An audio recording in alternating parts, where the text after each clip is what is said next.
Hi guys, welcome back to my channel. My name's McKenna and today I'm doing a book haul.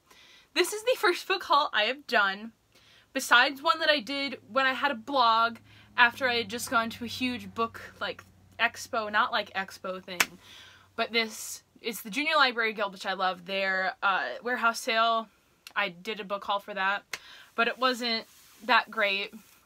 But I have been accumulating books since January of this year and have not hauled any of them. I have a shelf that is not this main shelf. Sorry that this shelf is so crazy right now. I need to reorganize once these ones are added to it. But I have a shelf over there that houses all the books that I bought and have not hauled yet. And I've just been wanting to add them to the bookshelves behind me. So that is the main reason that I'm doing this today. Also, I got my box from Books A Million that I ordered on Monday, I believe. All of those books came in, so there's going to be a little unboxing at the end of this, but let's just get into it. The first book I bought this year was Dumplin' by Julie Murphy, and you're going to hear this a lot, but I don't know a whole lot about what this book is about. I know that it is a fat, overweight girl that enters a beauty pageant. I know that it's been made into a Netflix film. I think the Netflix adaptation is the main reason why I bought it, because I was finally like, oh, I need to read this and have it now.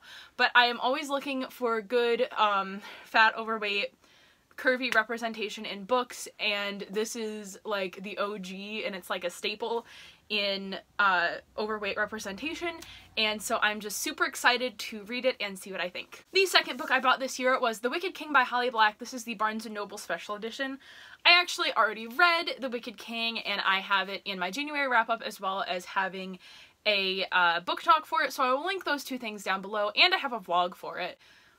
But I enjoyed it. I gave it 4.5 out of 5 stars. It is the sequel to The Cruel Prince by Holly Black, and so I don't spoil anyone. The synopsis of The Cruel Prince is basically that this girl is taken from the mortal world into the fairy realm after her parents are murdered by her mother's ex-husband, who is a fairy.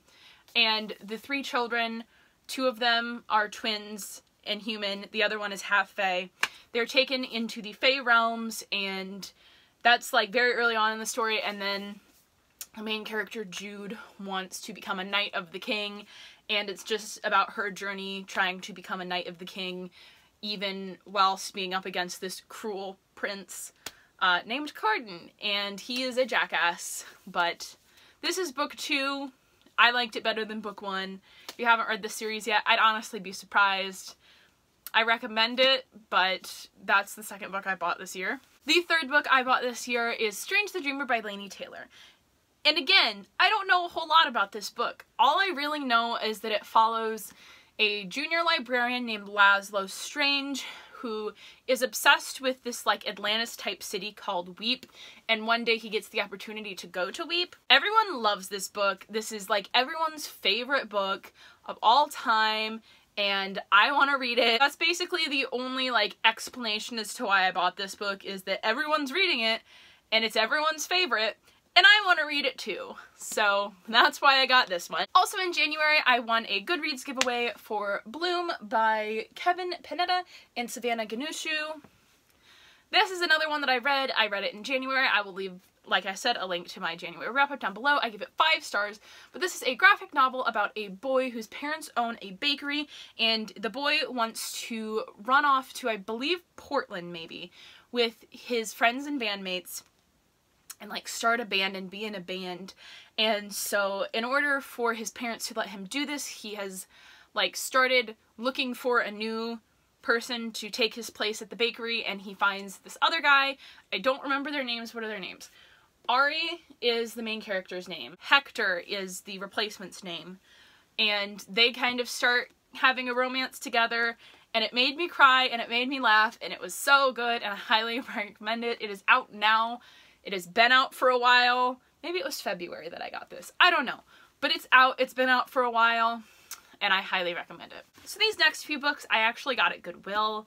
So the top one is a hardcover that doesn't have a dust jacket, but that is Turtles All the Way Down by John Green. Like, all I know about this book is that it's some kind of treasure hunt for a millionaire boy, and it's the main character and her best friend, and the main character has like OCD, I believe, Don't quote me on that. I'm not 100% sure, but one of my best friends loves this book, and so I wanted to read it.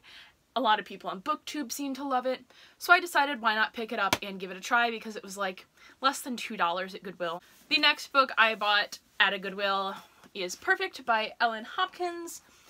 Again, don't know a lot about this book. I have Burned by Ellen Hopkins right here, and I really enjoyed that, but I know this follows a lot of different characters with their perceptions of perfect. It's written in verse, as Ellen Hopkins books generally are. You can't see that, but it's written in verse. And I really like Ellen Hopkins' writing style, and I'm excited to read more from her, and so getting this for like 79 cents was the perfect way to do so. And the final book I got from a Goodwill is It's Kind of a Funny Story by Ned Vizzini. Now, the reason I picked this one up is because I read Be More Chill by Ned Vizzini, and even though I gave it 3 stars, I kind of wanted to check out something else by him, because I had listened to like the musical first, and the musical was in my mind, so it was like a weird thing, and I thought that I should give him another chance with one of his books, because I think all of his mental health representation, his own voices, are as much as it can be, because I know he dealt with like a lot of suicidal thoughts. He's a pretty esteemed author as far as I know, and I feel like this is one of his most esteemed books. I see it a lot on Bookstagram, but I wanted to give him another chance, and I wanted to see how this one stood up. I know there is a movie adaptation to this, but I do plan on reading this in the future. The next book I got when I was out of town at a bookstore, because I own and now have read the first 2 books in the series, and I wanted to own the 3rd one and then finish like the remainder of the series that is out, and that is A Reaper at the Gates by Sabaa Tahir. I don't know what the 3rd book is about. No idea, no clue. I'm not gonna read the synopsis before I start reading it. But the first book in this series, An Ember in the Ashes, follows 2 characters, Elias and Laia. And Laia's brother has just been taken, and in order to get him back, she has to help the resistance. And to help the resistance, she has to be a spy at Blackcliff Academy, which is a military academy, and she has to pose as a slave for the commandant, or the head of the school, to like help save her brother. While she is there, she meets Elias, who is someone training at Blackcliff Academy, and he is there despite not wanting to be there and despite just wanting his freedom and leaving. And they kind of meet and talk about things and kind of understand where each other is coming from, and it's really amazing. Again, I have a vlog for it. I have a wrap up with the first book in it, and I highly recommend it. So hi, middle of the video. I was just about to start filming my wrap-up, and I remembered that I forgot to mention a book that I bought in March. The Birds, the Bees, and You and Me by Olivia Hindbaugh. I already read this book. It'll be my March wrap-up. I don't know which one will be up first, but if it is up already, I will link it down below. But this book is about a girl who, they're in their senior year of high school. They have their plans to go to Washington, I believe, I don't know where, somewhere, and live together and be part of a band and all go to this music school for music. Duh. And in their senior year, they are in their senior seminar when there is an abstinence-only sex lesson, and the main character, Lacey, is not standing for it. So she gives a demonstration with a condom, and it starts this like revolution of her giving sex advice in the bathroom, and her handing out like condoms and tampons and everything like sexual health, like dental dams, and those kinds of things. And at the same time, she is helping by being, I don't know what the word is. I don't know what it's called, but it's basically helping to birth babies. And she is doing this her senior year of high school, helping out with it, and she decides that like she really enjoys doing this, and she starts questioning the path that she wants to take after high school. And as she's trying to like dodge administration for this like sex positive club, whatever, that she's running, she's trying to decide between what course of action to take after high school, and there's like a romance going on between her and her best guy friend. I gave this book 5 stars. I really enjoyed it. I'll talk more about it in my wrap-up if you want to hear more about it, but I highly recommend it. And the final two books I got as a part of an author visit. The author Steve Sheinkin came to my high school, and down below I will link the two videos, but I have a vlog and an interview with Steve Sheinkin, which were both super exciting to be able to do. But the two books I got by him are The Notorious Benedict Arnold and Lincoln's Grave Robbers. I have actually already read The Notorious Benedict Arnold. It is my favorite Steve Sheinkin book that I've read so far, and basically it just follows the life of Benedict Arnold from kind of when he was young to all the way through the end of his life, and you have never seen him like you have seen him in this book. Before going into this book, all I really knew about Benedict Arnold was that he was a traitor, but there was so much more to his character and to his decision to betray America than just, I don't want to be a part of America anymore. And it was so interesting. Steve Sheinkin's writing in narrative nonfiction is just so decadent and amazing. So I do highly recommend this one. I gave it 5 stars. And I have not yet read Lincoln's Grave Robbers, but I do remember when it used to have the one that matched Chasing Lincoln's Killer, and I really enjoyed that. I know it's not written by the same author, but I am super excited to get to this one. Again, it's a nonfiction. It just follows the story of Lincoln's Grave Robbers, and I'm excited to get to it. It looks pretty short, so I should be able to get to it and through it pretty quickly. Now we're on to the unboxing. Like I said, I placed this order earlier this week through Books A Million because I had a couple gift cards that I wanted to trade in. Of these books, I have been like following one for a while. A couple months now. When Mackenzie Lee mentioned it on her story, I've been wanting to read it, and I've just never gotten it. Another one I have only heard one mention of, and I really wanted to read it. And the third book I have heard a Clockwork Reader talk about many times now, and she compares it to The Diviners, which is my favorite series of all time, so I had to pick it up. But the first book that I got is The Disasters by N.K. England. Honestly, all I know about this book is that it follows kids in space and it has LGBT themes. That's all I know. That's all I need to know. That's all I want to know going into it. It looks like it's yellow underneath, and I want to see that.